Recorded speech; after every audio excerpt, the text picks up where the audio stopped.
Matt Stone of 180 Degree Health. What are we going to talk about today? I think probably be best to just continue on talking about what we've been talking about in the last couple of blog posts. The first blog post, the one that came out on, what is today? Is today Thursday? Today is Thursday. The one that came out on Wednesday was about the decline in body temperature and why that is significant. So let's tackle that today. Let's pounce on that. There is really nothing in your body that isn't directly influenced by your basal metabolism, which is really the amount of energy that you're producing and using in any given moment. All of this is produced, it controls your metabolism, basically controls the mitochondrial activity in your cells. The mitochondria, of course, is the basic cytoplasmic energy source for every cell in your body. So every cell in every organ, every tissue, everywhere, it all relates back to this mitochondrial activity.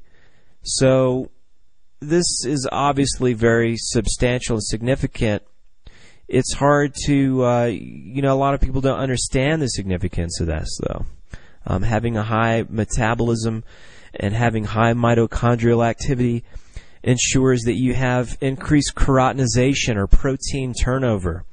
You'll have stronger bones, stronger teeth, stronger nails, stronger, silkier, softer hair that grows faster. You basically have a much faster wound healing potential.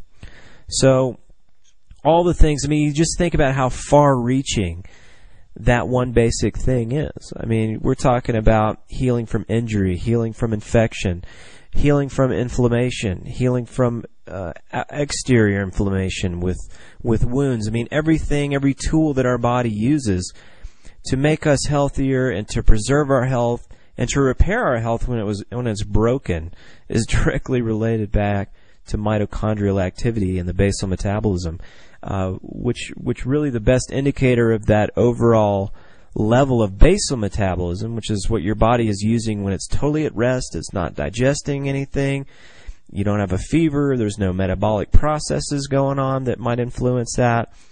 The best gauge of that is taking the body temperature first thing in the morning after you've been resting in a supine position for many hours and you don't have any food in your stomach, you're not digesting. This is really the best overall indicator of what your body, the energy level, the amount of energy that it uses while at rest, which is really, to me, that's what it's all about. That's what counts. Of course, you can go out and exercise, and you can burn up calories. You can raise your body temperature by stimulating your adrenal glands.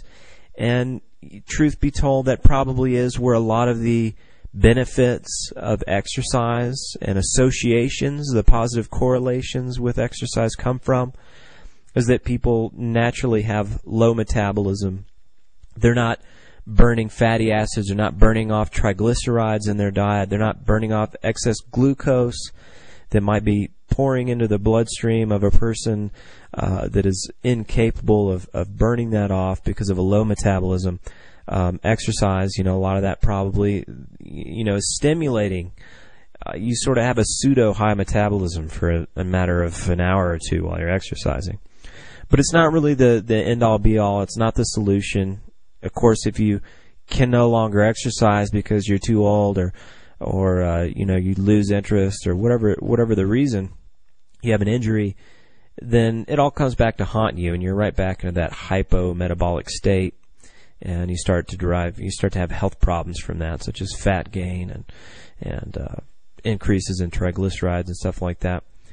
But that brings up another point, metabolic rate, basal metabolism, and lipolysis. Lipolysis is the burning of fatty acids. So you can take two people, and one person might eat a bunch of starch and fat and mix all that stuff together in a big meal. Think steak and potatoes and all that stuff. One person might actually get an elevation in triglycerides from that in the blood. Another person may not. One person may gain weight from eating meals like that, while another person may not. Well, what is really the difference between those two? And the metabolism, the activity of the thyroid gland, which is based on a number of different factors. The activity of that thyroid gland really determines your overall rate of lipolysis or fat burning. So going all the way back to 2008 when I wrote 180 Degree Metabolism, the whole trick and the whole point of that book was let's find the ways that it improves our fat burning. And one of those ways that was discussed in that book is a little bit of pseudoscience that I used, and I hope to correct upon that. And I mentioned that I hope to improve upon that. And when I come out with a revision of that book soon, probably April is what it's looking like now, is eat a lot of fat and your body will become more proficient at burning fat. Well, it doesn't always work that way. And if you're really low carb, you can increase cortisol levels and you can inhibit your metabolism and inhibit fat burning and actually store body fat. So really the trick is, using all the tools, using all the weapons that we can use to increase mitochondrial activity, to increase basal metabolism, and that will naturally be able to burn off the triglycerides in our blood. Those triglycerides can also interfere with insulin sensitivity.